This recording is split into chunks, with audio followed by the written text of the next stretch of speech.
선지자 왕 50장 제사장 겸 학수자 에스라.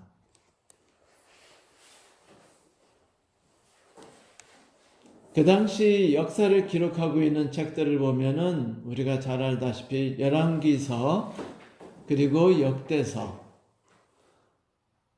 이제 두 책이 이스라엘 역사 시작부터 바벨론에 의해서 망하는 그 부분까지와 그 뒷부분의 일부분을 담아 주었고요. 그 다음에 역사서가 이제 에스라서입니다. 에스라서와 느헤미야서는 각기 다른 주제를 가지고 있어요. 에스라서, 그 중에 우리는 이번 주와 다음 주 동안 에스라서를 살피게 될 텐데요. 우리는 이미 에스라서 1장부터 6장에 있는 내용은 다 지나간 과정들을 통해서 살펴보았습니다. 오늘부터 우리가 살펴볼 장은 에스라 7장부터 있는 내용이죠.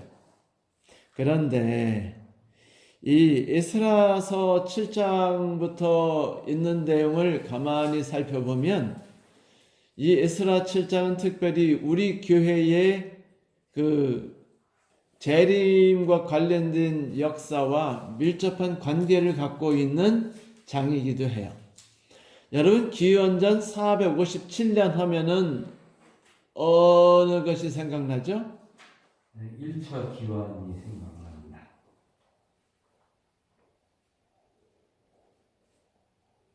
1차 기원이 아니고 2차 기원이겠죠. 1차 기원은 스룹바벨과 함께 그 기원전 536년부터 있었던 그 기원이 1차 기원이었고, 1차 기원은 리더가 어느 지파였죠? 유다 지파일까요? 베냐민 지파의 스룹바벨이었습니다. 그래서 이제 스룹바벨을 중심으로 한 그 사람들이 예루살렘에 왔다면 그들이 비록 성전을 복구하라는 고레스 왕과 다리오 왕의 명령을 받았다 하지만 그들의 관심의 중심은 무엇이 될까요?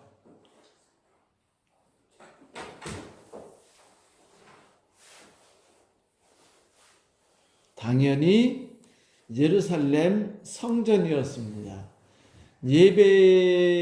예배보다도 외형적인 것, 예루살렘 성전을 짓고 그리고 기본적인 제사를 지내는 일에 사실은 급급했죠. 그러니까 외형적인 것, 성전을 짓고 그리고 제사 드리고 하는 일들이 고레스 왕과 다리오 왕이 명령한 것이었기 때문에 여기까지 허락을 받아서 이 일들을 진행해 나갔어요. 그런데 사마리아 사람들의 여러 가지 방해로 인해서 그 일이 진행되지 못한 것이 무려 16년이었죠. 드디어 하나님께서 선지자 2명을 부르셨죠? 2명을 부르셔가지고 그 스가랴 선지자와 학개 선지자를 통해서 그들이 예루살렘 성전을 속히 짓는 일에 대하여 권고하기 시작했고 격려하기 시작했습니다. 특히 스룹바벨을 격려하고 하나님께서 함께 하신다는 것을 가르쳐 준 것이 바로 스가랴서, 에스라서 1장부터 6장까지 그리고 학개서를 통해서 우리가 배울 수 있는 내용들이죠. 그런데 중요한 것은 이런 외형적인 일은 다 갖추었는데 이제 더 중요한 게 있다면 내면적인 것이에요. 우리가 처음에 신앙 받아들일 때는 여러분 뭐만 공부하고 들으죠? 오늘의 신앙. 뭐 성경 66권인 거와 기본교리 27개. 그리고 오늘의 신앙을 이제 공부하고 가볍게 공부하고 침례를 받고 교회를 두르죠. 그런데 어디 그거면은 충분하던가요? 충분하지 않죠. 아직도 모자란 것들이 참 많아요. 그래서 우리는 신앙을 하면서 그 목회자와 혹은 여러 지도자들, 장로님과 집사님들, 조직 체계들을 통해서 우리는 과정 공부를 배우고 성경을 그 설교나 다른 예배를 통해서 성경을 공부하고 함을 통해서 이제 토대, 건물의 뼈대를 완성했다면 이제 그 구체적인 부분들을 완성시키는 것을 신앙생활을 해나가면서 하나씩 채우게 되는 것이죠. 그것은 복귀된 이스라엘 사람에게도 똑같았습니다. 복귀된 이스라엘 사람들이 예루살렘 성전을 재건했어요. 스룹바벨과 함께. 너무 기뻤죠. 너무 행복했어요. 그들은 성전을 짓고 그리고 제사를 드리기 시작했습니다. 드디어 하나님과 사람들과의 연결이 재개된 거죠. 그들이 하나님을 배우고 제사를 드리며 하나님의 축복이 그들에게 임하는 것은 이제 시작될 것이에요. 그런데 뭔가 모자란 게 있는 것 같지 않습니까? 율법 교육이 맞아요. 구체적인 것. 모세 때 그들에게 주었던 것은 단순히 성소를 짓는 내용만 들어있던 것이 아니죠. 모세오경에는.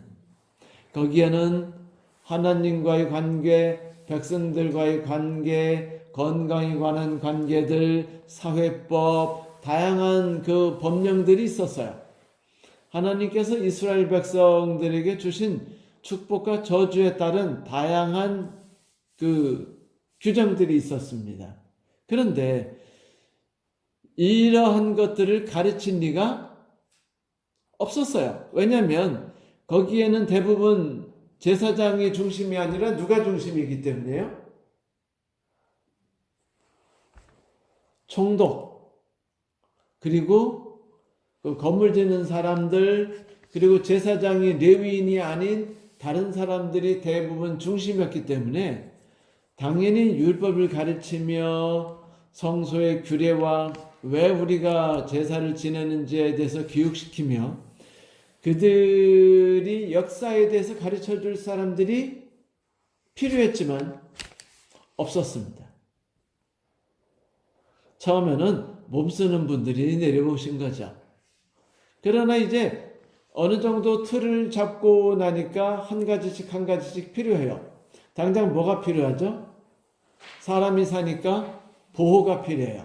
그러면 성전 외에 또 뭐를 좀 만들어야겠죠? 성벽도 써야 되고 또 집들도 짓고 여러 가지 관련된 건물들을 지어야 돼요. 교육시설도 져야 되고 의료시설도 지어야 되며 다른 여러 가지 시설들이 만들어져야 되나 이런 것들이 없이 그냥 사는 겁니다. 거기는 제사장들도 거기에 대한 뚜렷한 지식들이 없었는지 교육을 백성들에게 시키지도 않았고 그냥 제사만 지냈어요. 이렇게 되니까 레위인들이 예루살렘으로 돌아간 사람들이 많지 않았습니다. 이런 와중에 이들이 이제 꽤 많은 세월을 지냈죠. 다시 말하면 516년에 완성해가지고 무려 457년 혹은 458년이라고도 하는데 어느 것이 그 연도를 맞아야 되는지는 정확하게 모르겠어요.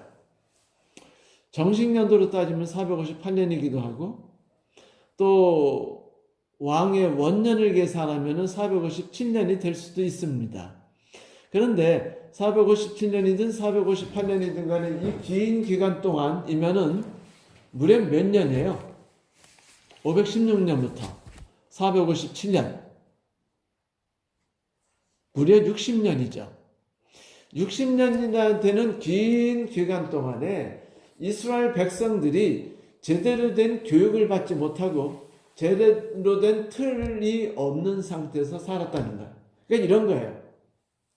상업제도도 있고 시장도 만들었고 성전도 만들었고 다 만들었는데 뭐는 없어요? 법이 학교가 없어요. 학교가 없으면 미래가 있나요? 없지요. 학교가 없으면 가르치는 게 없고 가르치는 게 없다는 거는 법과 모든 거에 대해서 배우고 알려주는 사람들도 없고 이렇게 되면 나라가 엉망진창이 되겠죠. 자, 여러분 나라가 법과 질서가 없이 교육을 받지 않는 데서 엉망진창이 되면 사람들이 무질서하게 되고 무질서하게 되면 당장 일어나는 것들이 민심이 엉망진창이 되고 엉망진창이 되면 멋대로 살아가죠. 무질서라는 게 어떤 세상인 줄 알죠? 그렇게 되면 뭐 그냥 뭐 강도, 폭력배 뭐 이런 사람들이 설치게 되고 도둑놈들이 많아져요. 자, 이런 상황이 되면 나라가 엉망이 되겠죠. 그러면 이 가나안 지역은 크게 이렇게 어떻게 나눠졌냐면 시리아 지역. 그 에스라 때는요, 총독을 누가 갖고 있었냐면 시리아 쪽에서 갖고 있었어요. 그 다음에 사마리아 지역. 사마리아 지역은 전통적으로 그 이스라엘 사람들이 아니라 다른 데서 이렇게 그 바벨론에 의해서 섞여진 사람들이 온 데 사람들이죠. 그러니까 이 사람들은 자기들이 이스라엘 사람이 아니에요. 섞였죠. 네. 그러다 보니까 뭐 구태여 이 이스라엘에 대한 정통성이 있는 것도 아니고 우리 하나님을 안 믿게 하면은 거기에 대해 맞서 싸우지도 않죠. 그래야 안 그래요? 어떤 나라가 오든지 그냥 언제나 충성할 수 있는 겁니다. 그래야 안 그래요? 공산주의가 나라를 정복하든 자유주의가 정복하든 다 상관없어요. 그냥 걔네들은 어차피 자기 정체성이 없는 사람들이니까 어차피 자기들도 이 나라 저 나라에서 온 뜨레기들이잖아요. 그러니까 이 나라에 대한 애정이 없는 겁니다. 그래서 이제 사마리아라는 완전 뒤죽박죽이 있어요.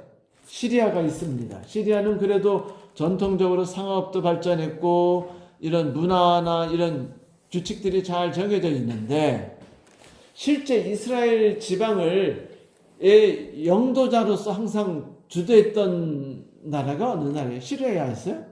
사마리아였습니까? 유대였죠. 예루살렘을 중심으로 하는 나라 아니었어요? 그런데 이제 시리아 사람들과 사마리아 사람들이 긴장하는 건 뭘까요? 드디어 이 나라의 정통성과 이 나라를 움직이는 율법과 예배와 모든 것을 갖춘 이스라엘 사람들이 1차 들어왔다는 겁니다. 그걸 막으려고 했는데 잘 안 막혔어요. 그래서 많이 방해를 놨지만 516년에 결국 다리오 왕의 명령 때문에 방해도 못한 채 성전이 지어졌습니다. 그런데 문제는 예루살렘에 있었어요. 성전만 지으랬지 성벽 지으라고는 안 했잖아요. 여러분 성벽이 없이 성전만 덜렁 있는 곳에서 살고 싶어요? 네? 살고 싶지 않죠. 네, 불안해요. 보호가 없습니다. 강도들도 뭐든지 낮밤을 가리지 않고 언제나 쳐들을 수 있어요. 그러면 이스라엘 사람들이 지금 가질 첫 번째 생각은 뭡니까? 성벽. 그리고 또 하나. 학교와 율법. 이것이 점점 필요한 때가 오고 있었어요. 이스라엘 사람들이 여기에 대한 갈증이 있을 때 드디어 때는 아닥사스다 왕으로 돌아옵니다. 이제 아하수에로 왕 때 에스더 사건이 터졌죠. 그래가지고 에스더가 있었지만 아하수에로 왕이요 곧 이어서 살해당합니다. 살해당했고 에스더가 그 다음에 어떤 역할을 한 것이 전혀 나타나지 않고 그 페르시아 역사에 에스더 여왕이 나오지 않는 거 왕비가 나오지 않는 거 봐서는 별 볼 일 없이 그냥 끝났던 것 같아요. 인생이. 그리고 아하수에로 왕도 살해당했습니다. 그리고 그 아들이 아닥사스다 왕이었어요. 아닥사스다 왕은 466년부터 무려 40년을 지배했어요. 465년부터 424년까지 40년을 지배한 왕인데 이 왕 아주 개차반입니다. 어떤 일화도 있느냐면요. 사자가 어흥하고 왕에게 대드니까 왕이 위험해지잖아요. 그러니까 어떤 사람이 맞서가지고 사자와 싸워서 사자를 죽였어요. 그러면 대개 그 사냥꾼을 어떻게 해줄까요, 왕이? 상을 줘야죠. 아닥사스다 어떻게 했는 줄 아세요? 추방시켜버렸어요. 그러니까 정신이 정상이 아닌 왕입니다. 그런데 이 왕이 지금 고민거리가 있는데 이 고민거리가 뭐냐면 강서해안 지역이에요. 강서해안이라면 시리아, 사마리아, 예루살렘. 그 밑으로 내려가면 어디죠? 이집트. 당시에 총독이 둘이 있었어요. 한 명은 이집트에 있었고 또 한 명은 총독에 있었는데 이 가나안이라는 이 지역이 제대로 이루어지지 않으면 세금이 제대로 거쳐야 안 거쳐요? 안 거치죠. 그것 때문에 사실 그 이전에 명령 2번을 통해서 그들을 이주시키고 뭔가 했는데 일이 아직도 제대로 이루어지지 않던 차에 고민하던 차에 그 서기관들이 있었는데 왕 밑에 서기관들이 있잖아요. 서기관들이 각 도에도 있고 왕궁에도 있었는데 그 당시 이스라엘 쪽을 담당하는 서기관이 있었을까요? 없었을까요? 그 사람이 에스라인 겁니다. 그런데 이 에스라는 어디 출신이냐면 그 레위인이에요. 어디 사람이라고요? 레위 사람. 그런데 이 레위인인데 이 사람은 그 역대상과 역세하를 지으면서 그들의 문제가 뭐였나 고민해 보니까 율법과 제사였어요. 물론 열왕기서를 쓴 예레미야는 생각이 달랐죠. 그는 다뤄봤어요. 그래서 이 에스라는요, 왕이 그 범죄나 이런 게 큰 신경을 안 써요. 솔로몬의 범죄나 이런 것도 별 신경 안 씁니다. 그게 별로 기록도 안 해요. 그의 관심은 어디에 있었어요? 성전에 있었습니다. 그래서 역대서를 쓰면서도 계속해서 성전과 관련된 이야기만 써요. 그러면서 그가 역대서를 쓸 만큼 자료를 모았을까요? 안 모았을까요? 엄청 많아요. 모세오경 다 모으고. 그러니까 대단한 분이에요, 이분이. 정말로 위대한 분입니다. 모세오경 다 구했어요. 다 찾아냈어요. 다 복구했습니다. 그 다음에 역대서라는 아주 대단한 이스라엘 역사서를 썼어요. 역사서 왜 쓰죠? 우리에게 과거 역사를 통해서 우리의 미래를 어떻게 살도록 알려주는 거 아니에요.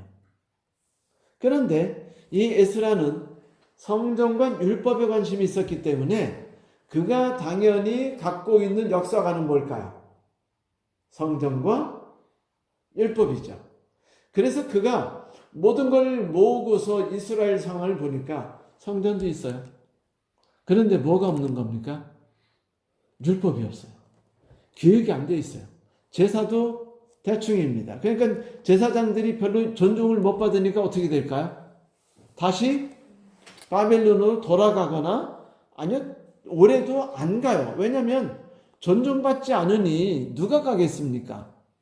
그래서 에스라가 너무 고민하다가 이렇게 되면 이스라엘 역사가 또 망하는 거 아닌가라는 고민에 하나님께 간절히 기도해요.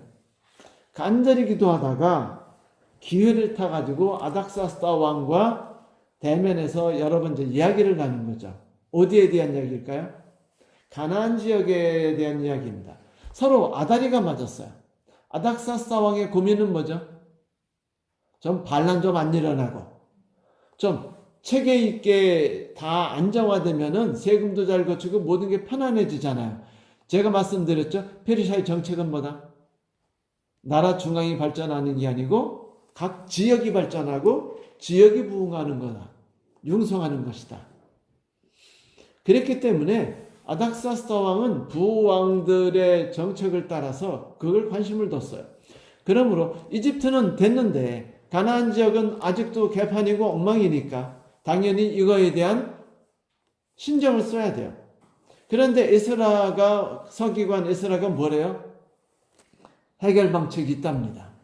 첫째, 성전이 지연은 졌으나 예배가 제대로 드려지지 않았고 백성들이 법이 없어가지고 아무렇게나 살아간다 이거예요. 과거 이스라엘 사람들에게는 율법이라는 게 있어가지고, 그리고 얼마나 말이 좋겠어요. 건강법, 사회법, 그 다음에 여러 가지 관계하는 법들, 이런 것들만 이루어지면은 나라가 어떻게 돼요? 도둑놈 없이, 강도 없이 모든 사람들이 체제에 순응하면서 잘 될 것 같아요.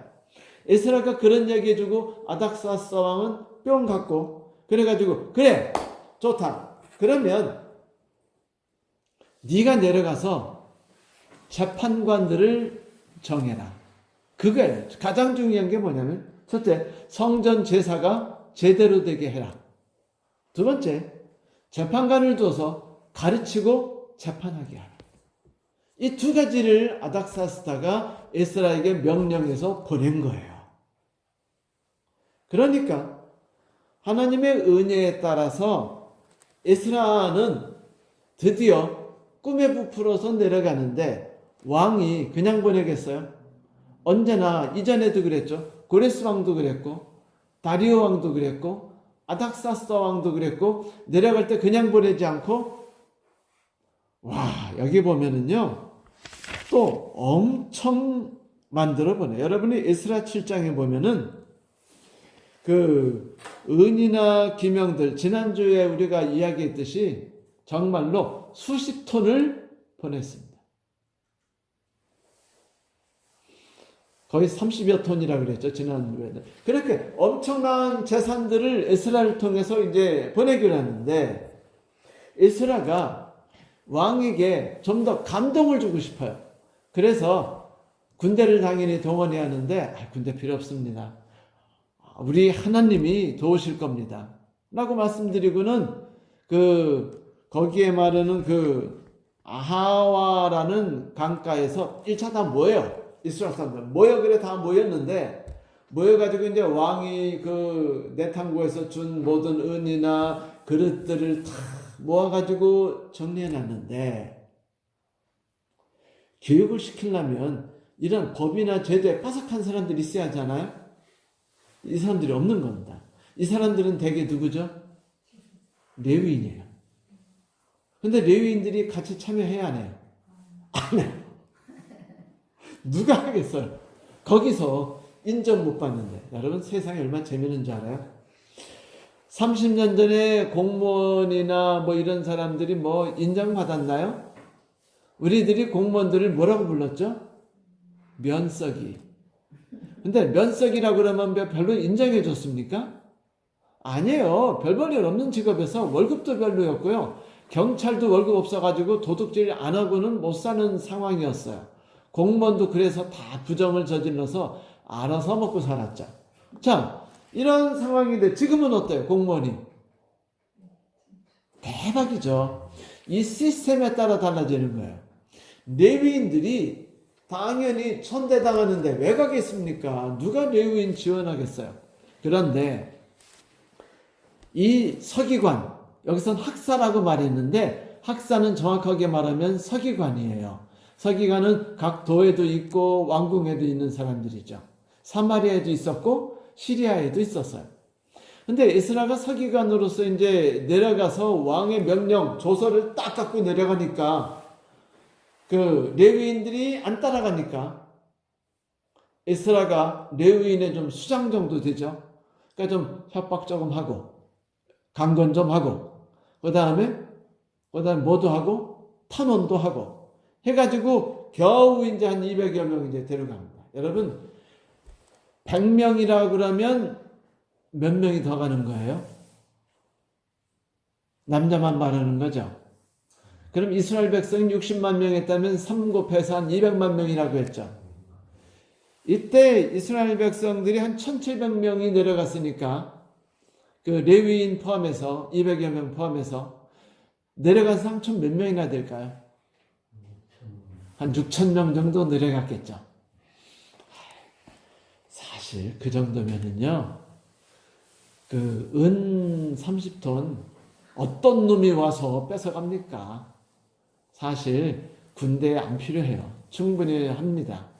그렇지만 하나님이 도와주시기를 3일 동안 간절히 금식 기도하면서요. 거기서 기도하고 그 다음에 내려가는데 6천 명 정도 되면 웬만한 부대 가지고는 습격 못해요.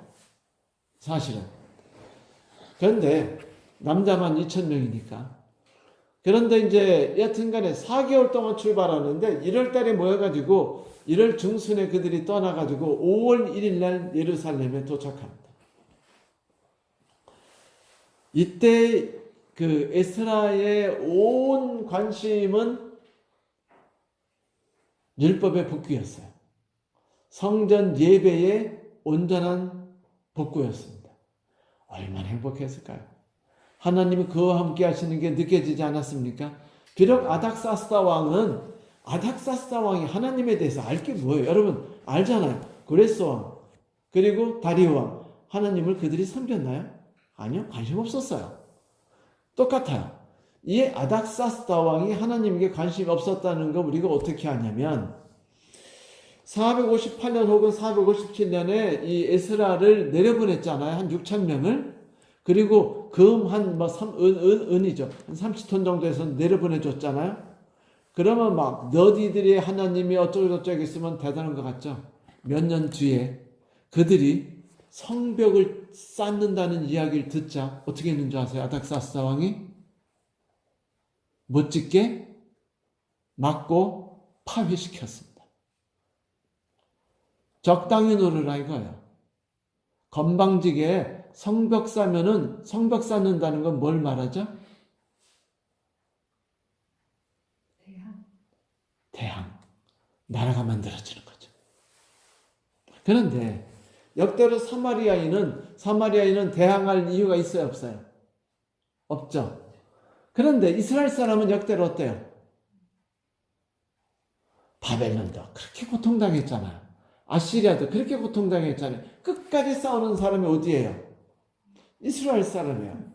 그래서 이런 것에 대해서 사마리아에서 모여가지고 서기관과 몇 명이 편지를 보내니까 아닥사스다 왕이 얘들이 성벽을 쌓아?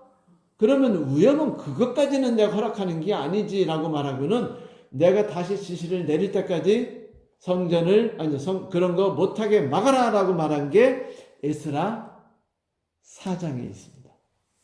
그런데 중요한 건 뭐냐면 에스라 7장부터 그 뒤에까지 그 얘기가 나오나요? 안 나오나요? 안 나와요. 그 이야기는 4장에 나오고 끝났습니다. 이 이야기는 에스라가 7장부터 책을 쓰면서 거기에 대해 신경 썼다는 거, 안 신경 썼다는 거예요. 여러분, 에스라는요, 성벽을 쌓든 말든 관심 없었어요. 그에게 관심은 뭐죠? 이스라엘 사람 교육이었습니다. 내적으로 충만해지고, 내적으로 건강해지고, 사회의 모든 사람들이 교육을 받고 법과 질서에 의해서 어떻게 되면 차곡차곡 정리되면 그 다음에 이스라엘 사람들이 자연적으로 어떻게 될 거다?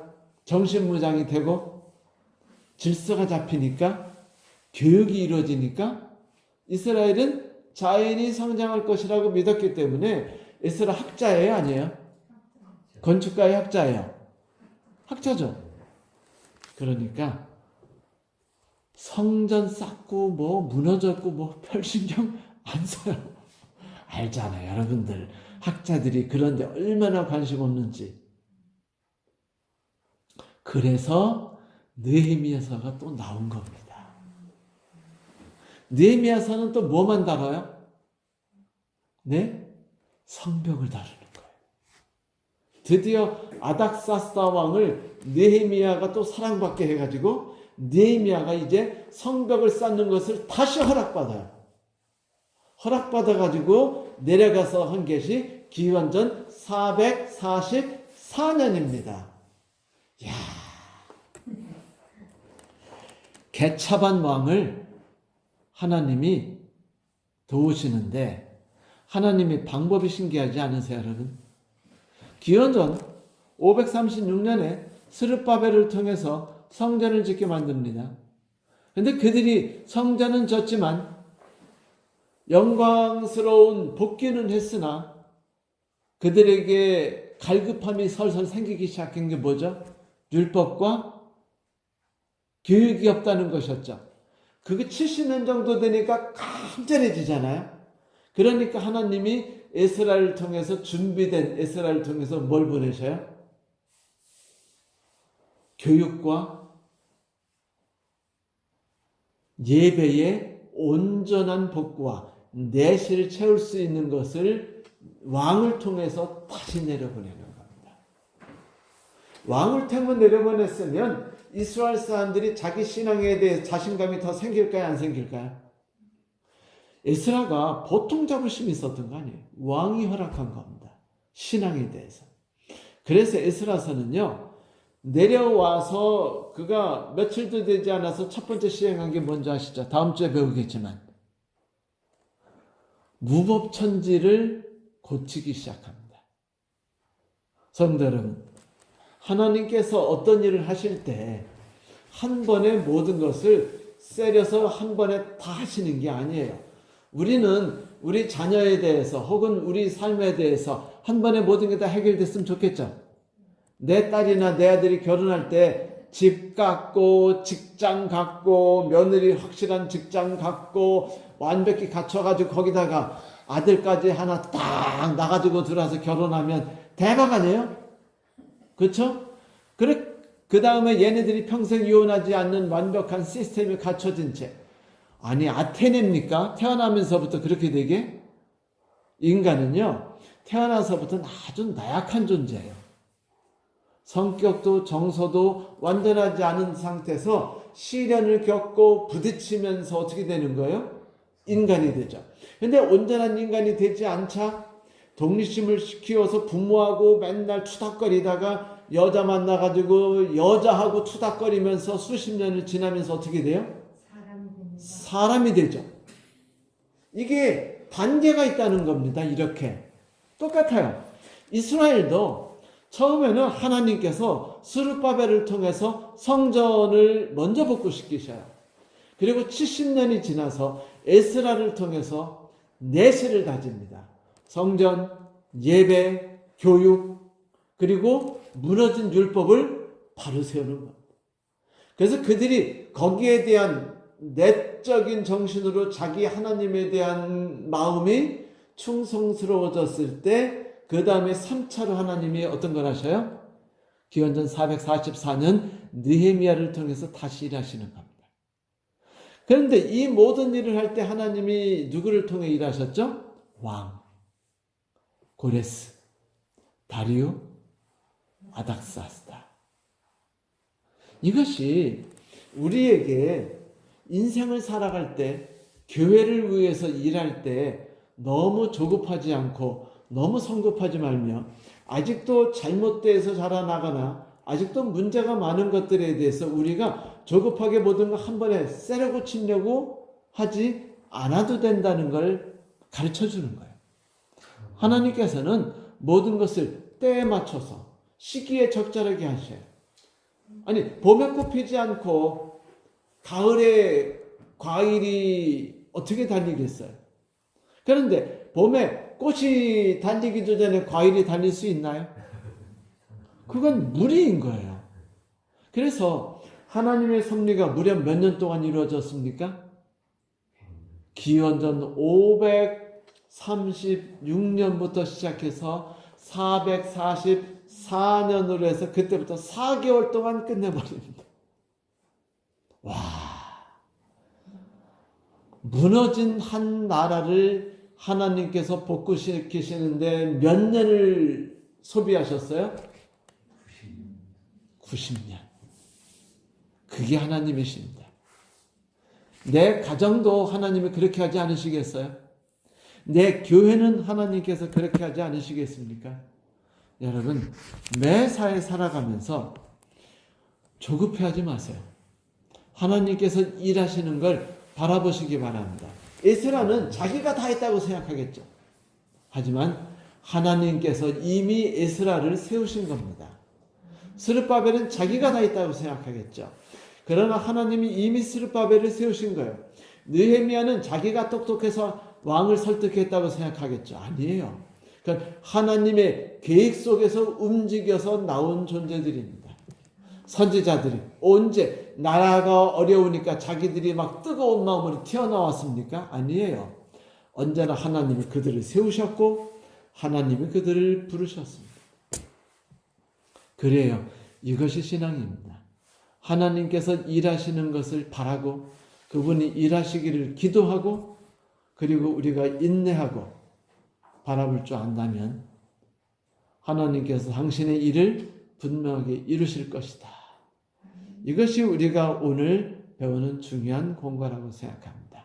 다음 주에는 에스라가 드디어 예루살렘에 들어가서 겪는 그 갈등과 여러 가지 이야기들을 우리가 같이 공부하도록 하겠습니다. 감사합니다.